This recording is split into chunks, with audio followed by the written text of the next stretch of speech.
చాలా సంతోషం.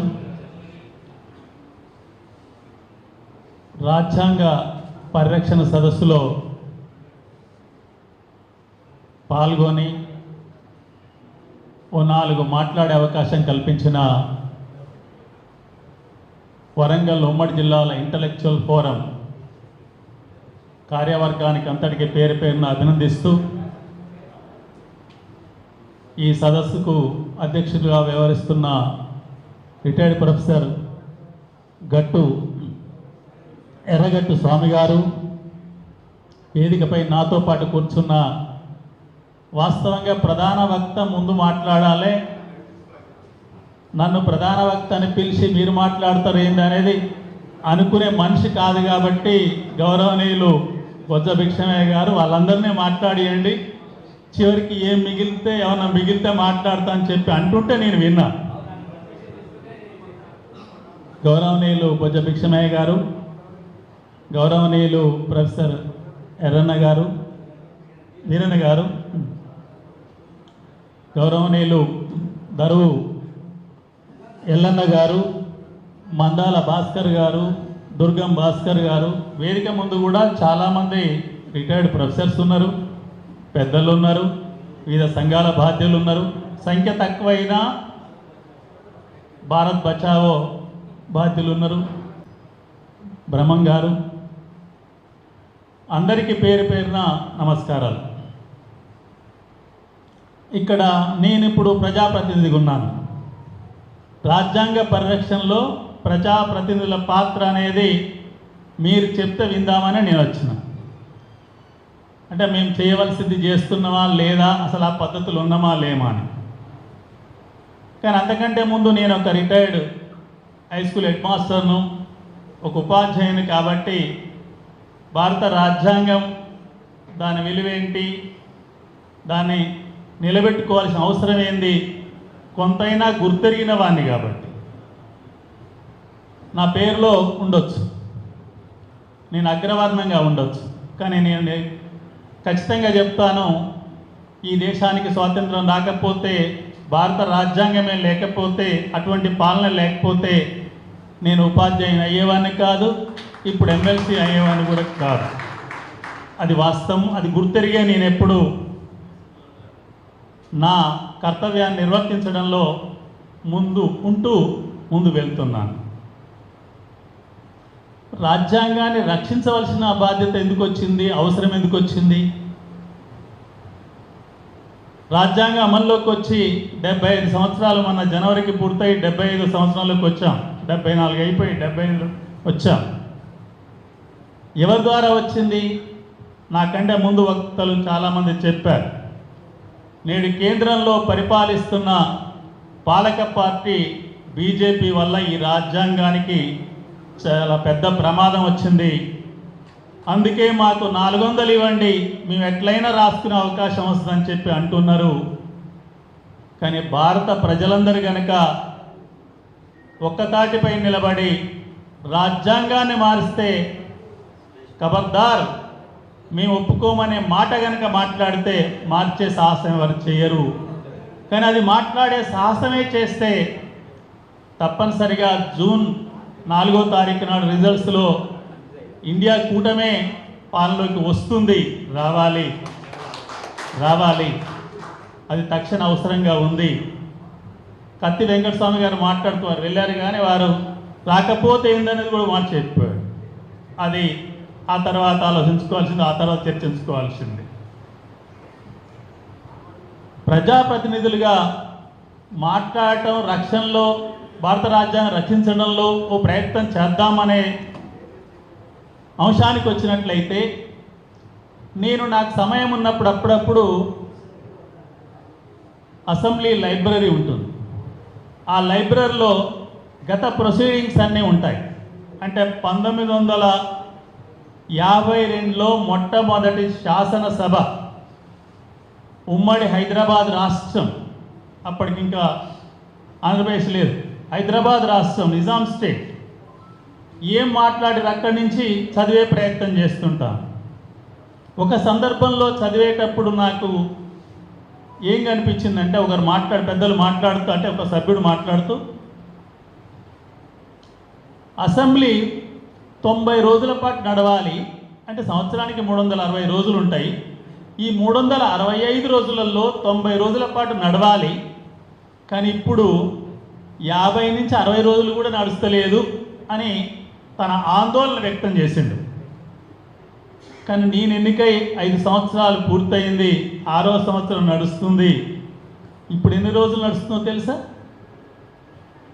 అసెంబ్లీ 2 పర్యాయాలు కలిపి కూడా 15 రోజులకు మించదు అసెంబ్లీ. ఇక మండలికి ఉన్న పరిమిత అధికారాలు ఏంటి, మండలి సభ్యులు అంటే ఏంది, గౌరవం ఉంటుంది. ఎక్కడైనా పిలవాల్సి వస్తే ఎమ్మెల్యే కంటే ఎమ్మెల్సీని ముందు పిలుస్తారు, అంతవరకే ఉంటుంది. నేను ఒకసారి అంటుంటా ఎమ్మెల్యేలతోనే, మీరు రాజ్యం ఉన్న రాజులయ్యా, మాకు రాజ్యం ఎక్కడ లేదు అని. ఎమ్మెల్సీలకు రాజ్యం లేదు. శాసన మండలి ఈ 5 సంవత్సరాల కాలంలో ఏ సంవత్సరం కూడా 10 రోజులకు మించి నడవలేదు. ఆ 10 రోజుల్లో కూడా ఎక్కువ రోజులు ప్రతిరోజు 2 గంటలు 3 గంటలు 4 గంటలకు ఎక్కువ నడవలేదు. నేను అనేక సందర్భాల్లో ప్రశ్నించేవాడిని. మీరు ఎవరైనా కొంతమంది నేను మాట్లాడిన మాటల్ని ఇప్పుడు మనకు యూట్యూబ్లలో వస్తుంది కాబట్టి విని ఉండవచ్చు. నేను ఒక్కనే, నేను గెలిచినప్పుడే చెప్పాను, మీరే పక్షమని నన్ను మీడియా మిత్రులు అడిగితే నేను ప్రజాపక్షం అని చెప్పాను. అదే పక్షంలో ఇప్పటికి కూడా కొనసాగుతున్నాను. ఎందుకంటే ఎవరు అడుగుతలేరు. అధిక కాలం నడుపుదామని, ఒక రోజులో కనీసం 5-6 గంటలను నడుపుదామని మాట్లాడే వాళ్ళు నాకు కనిపిస్తలేరు. నాకన్నా సమయం ఏమంటే అప్పుడేమో చైర్మన్ గారు బెల్ కొడుతుంటారు. మీరు వినండి, నేను ఎప్పుడు మాట్లాడుతున్నా 4-5 సార్లు బెల్ మోగుద్ది. ఏమంటారు, మీరున్నది ఒక్కరే కదా, నేను నా పక్షమే, నాకు ఇంకో పక్షంలో ఎవరు లేరు, మీరున్నది ఒక్కరే కదా, మీకు ఒక్కరికి ఎంత వస్తుంది ఉన్న సమయంలో అంతే ఇస్తా నేను, నీకు 5 నిమిషాలు మించదు.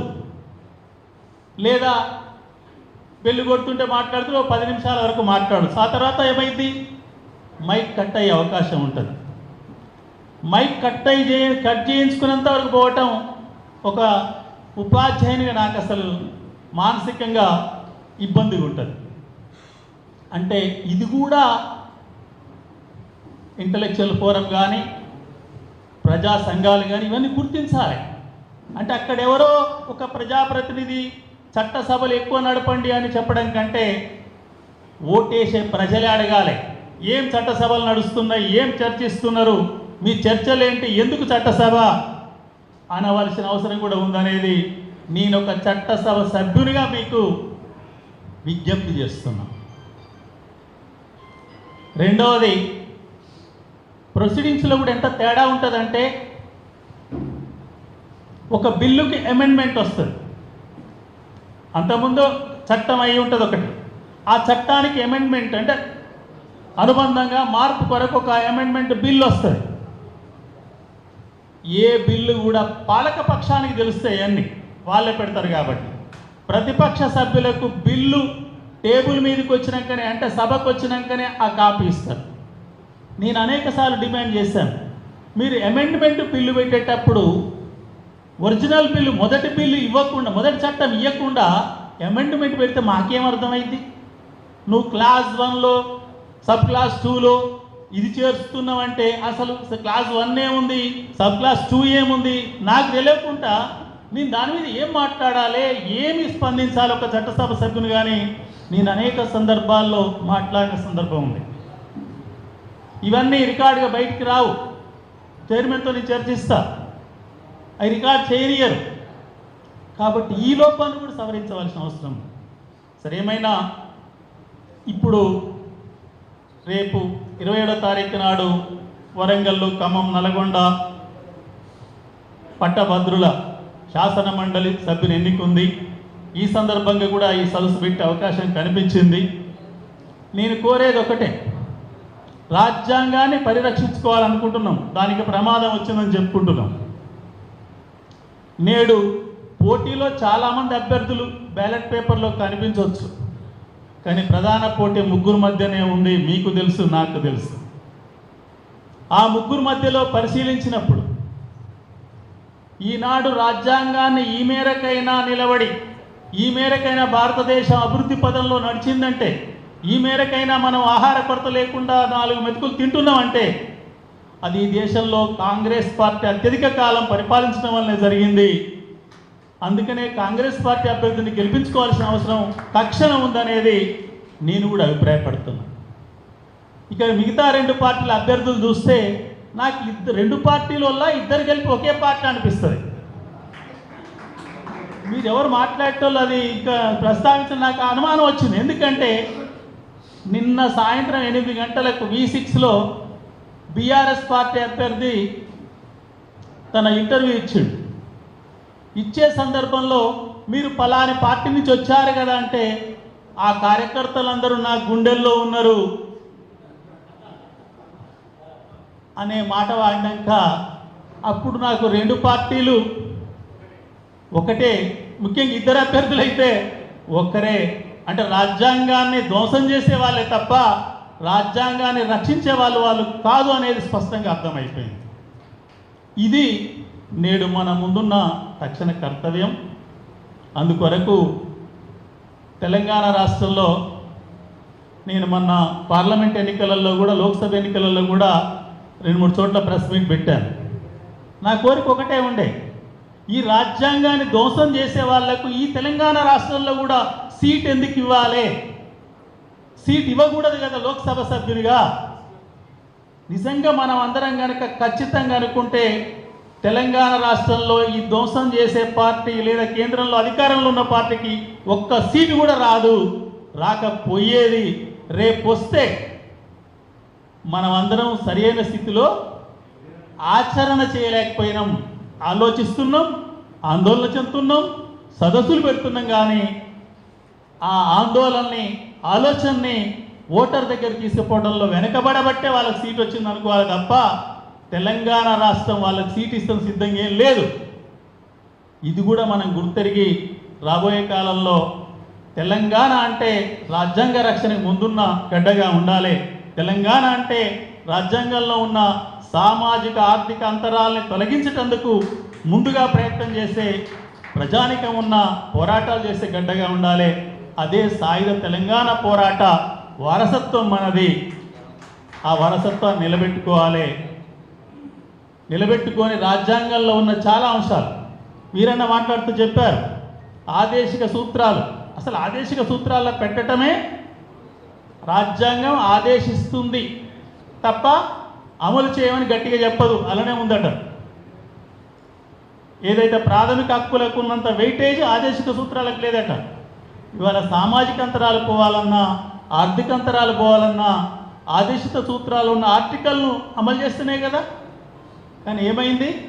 రాజ్యాంగం అమల్లోకి వచ్చినాక సామాజిక అంతరాలు తొలగిపోలేదు, ఆర్థిక అంతరాలు అసలు ఎంత పెరిగిపోయినాయి అంటే అంత పెరిగిపోయినాయి. వాస్తవంగా నిజంగా రాజ్యాంగం ప్రకారం తగ్గలే. ఇవన్నీ కర్తవ్యాలు మనపై ఉన్నాయి. వాటిని నిర్వర్తించే రకంగా ముందు పని చేయవలసిన అవసరం ఉంది. ఆ పద్ధతిలో పనిచేద్దామని చెప్తూ తక్షణ కర్తవ్యంగా ఎమ్మెల్సీ ఎన్నికలలో కాంగ్రెస్ అభ్యర్థిని గెలిపించేందుకు ప్రయత్నం చేయాలని చెప్తూ, ఆ రకంగా ముందు పోదామని చెప్తూ, ఈ అవకాశం ఇచ్చిన ఇంటలెక్చువల్ ఫోరానికి, ఈ 4 మాటలు విన్న అందరికీ పేరు పేరున నమస్కారాలు తెలియజేస్తూ ముగిస్తున్నాను.